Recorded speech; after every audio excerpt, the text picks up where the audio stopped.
కొద్దిగా పోగొట్టుకుంటే నేను లాడుకుంటున్నాను నిన్నది.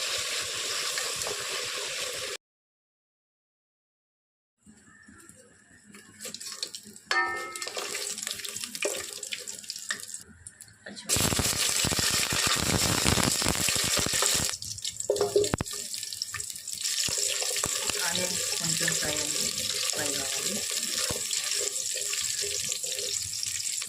అలాగే టమాటో,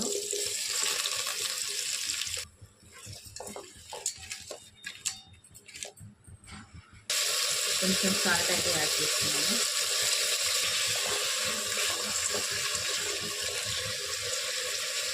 అలాగే కొత్తిమీర చూడండి, పోపు వేసుకుంటేనే గుమగుమలాడిపోతుంది అన్నమాట స్మెల్ అనేది.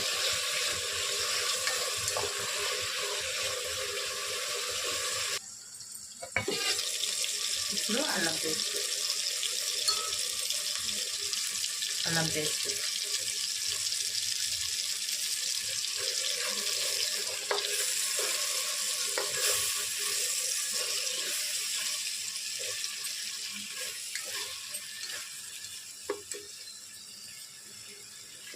అనేది కొంచెం వాసన పోయేంత వరకు ఫ్రై చేసుకుందాం మనం.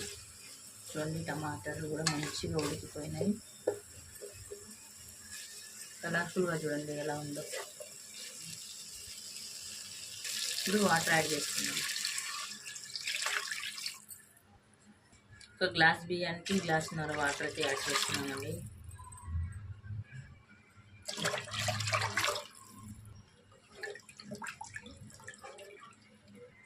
రైస్కి సరిపడా సాల్ట్ అయితే యాడ్ చేస్తున్నానండి. అలాగే ధనియా పౌడర్,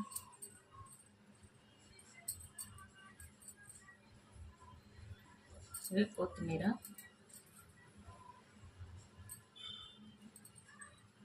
ఇప్పుడు వాటర్ మొత్తం మరిగేంత వరకు మనమైతే మూత పెట్టి పెట్టుకున్నాము.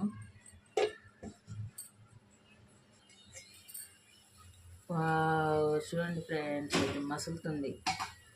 వాటర్ అనేవి బాగా మసులుతున్నాయి. చూడండి, చూసారా, వాటర్ అనేది బాగా మసులుతున్నాయి. ఇప్పుడు రైస్ అనేది యాడ్ చేసేసుకున్నాము.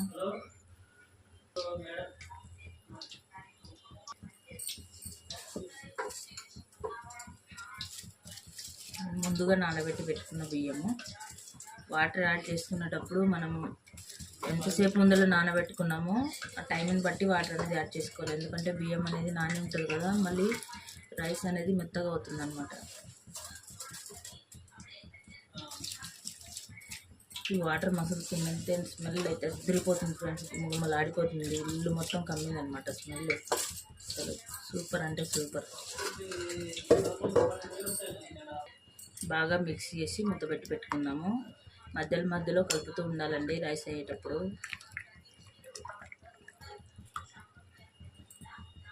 మూత పెట్టి ఉడకనిద్దాం. వావ్, చూడండి, అన్నం అయితే ఉడుకుతుంది. చెప్పాను కదా, మధ్యలో కలుపుకోవాలి, లేదంటే సరిగ్గా ఉడకదండి రైస్. అలాగే సిమ్లో పెట్టుకోవాలి గ్యాస్ అనేది.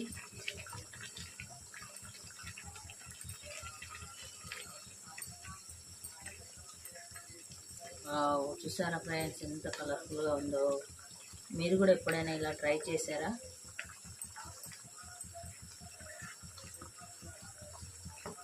కొత్తగా నా వీడియోస్ చూస్తున్నట్లయితే ప్లీజ్ సబ్స్క్రైబ్ చేసుకోండి ఫ్రెండ్స్. అలాగే లైక్ ఇవ్వండి, కామెంట్ చేయండి. రైస్ ఎలా ఉందో కామెంట్ చేయండి. టమాటా బగారా రైస్ ఓకేనా. చూడండి, మనకు రైస్ అయితే ఉడుకుతుంది. లో ఫ్లేమ్లో పెట్టి మూత పెట్టి ఉడకనిద్దాము.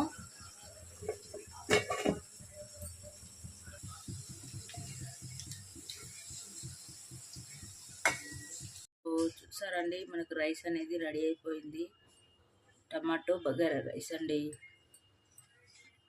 రైస్ అయితే ఎలా వచ్చిందో కామెంట్ చేయండి ఫ్రెండ్స్. చూడండి, పుల్లలుగా బాగుంది, ఉడికిపోయింది అనమాట రైస్. చూడండి.